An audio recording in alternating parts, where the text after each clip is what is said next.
Students, today we have to find out the electric field intensity due to the different charges or different charge distributions. The first case already you have got the notes of that one. The first case is that electric field intensity at any point on the axis of a uniformly charged ring. This is a charged ring, this is the ring, and A is the radius of the ring, and left Q is the charge distributed uniformly. The Q is charge given to the ring and that is distributed throughout the ring.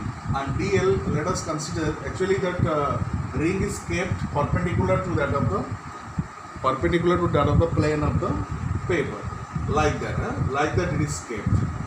And dl is the small element on the ring. You consider the small element on the ring, and what will be the charge on this small element dl? You have to find out the small element here dl, and the charge on the small element q equal to total charge equal to q, and the circumference of the ring equal to 2 pi a. The charge per unit length equal to q upon 2 pi a into the length of the element equal to dl. So charge on that element equal to q upon 2 pi a into dl. Clear? And that is, the ring is kept like that. The ring is kept like that, and we have to find out the electric field intensity at point P. That P is the point on the axis of at any point on the axis of a uniform charge ring. This is the OD is the axis. On that axis, you want to find out the electric field intensity. So electric field intensity at point P due to the small element dl. So what will be the electric field intensity at point P due to the small element dl is given by, because you know the electric intensity formula, that is E equal to 1 upon 4 pi epsilon naught q upon r square. So here in this case the small electric field intensity dE equal to 1 upon 4 pi epsilon naught, the charge on the element equal to dq upon r square. This is the r, this is the distance r, and this electric field intensity is directed along PC. This electric field intensity is directed along PC, that is the dE. So dE is the electric field intensity at point P due to the small element dl. Clear? We have to calculate the electric field intensity at point P due to the whole charge ring. D, this D, no doubt it is a vector ring. This D has two rectangular components. It is resolved into two rectangular components. One is the d cos theta, horizontal component, another is the d sin theta, because it is theta and this angle also will be theta. This is the d cos theta and this is the d sin theta. Similarly, if you just consider the diametrically opposite element, one element is here and just diametrically opposite element, this is the another one. If you consider the diametrically opposite element, we will be getting like that intensities. That is also d, and it is also resolved to rectangular component. One is the d cos theta, another is the d sin theta. That is the d sin theta. So what happens here, in both the diametrically opposite elements, d sin theta component gets cancelled because both are in opposite direction and magnitude also same. So d sin theta cancel. For both the diametrically opposite elements, you are getting, for first element you are getting d cos theta, and for the second element also you are getting the d cos theta along this direction PD.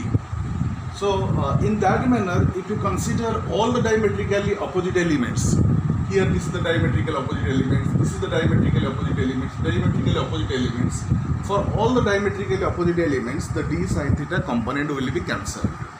Only remaining will be the d cos theta component. So if you consider the whole ring, so what will be the net electric field intensity?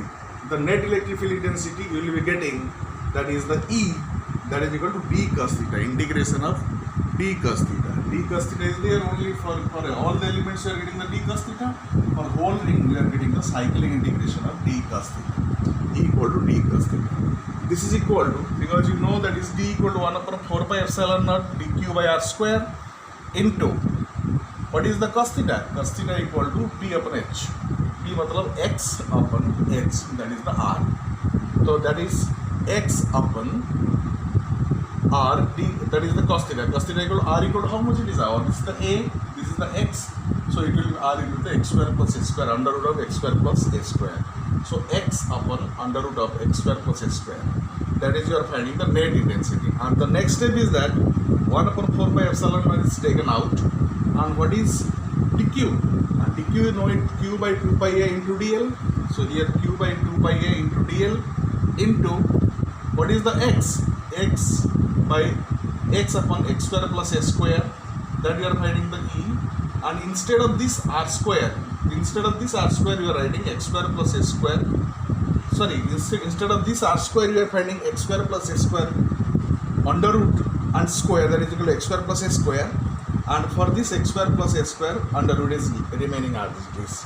Then 1 upon 4 pi epsilon naught q upon 2 pi a is taken out, then x by x square plus s square to the power 3 by 2, 1 that is 1 by 2, that is 3 by 2, and remaining left out portion is the under the integration of dl. If you take the total whole integration of dl, you are finding e equal to 1 upon 4 pi epsilon naught qx by x square plus s square to the power 3 by 2 multiplied with 1 upon 2 pi a into, that is what is the integration of dl? dl integration is the L is nothing but the circumference of this ring. The circumference of the ring equal to 2 pi a. So if you get the 2 pi a is getting cancelled. The remaining e equal to 1 upon 4 pi epsilon naught qx upon x square plus s square under root of 3 by 2. And e, finally you are finding e equal to 1 upon 4 pi epsilon naught qx upon x square plus s square under root of 3 by 2. And this net intensity will be directed along OD, along the axis. And the net intensity will be directed along this axis. This is the net electric field intensity due to the uniformly charged ring. On the just next video, I am showing you that relations and interpretations of that electric field intensity due to the charged ring.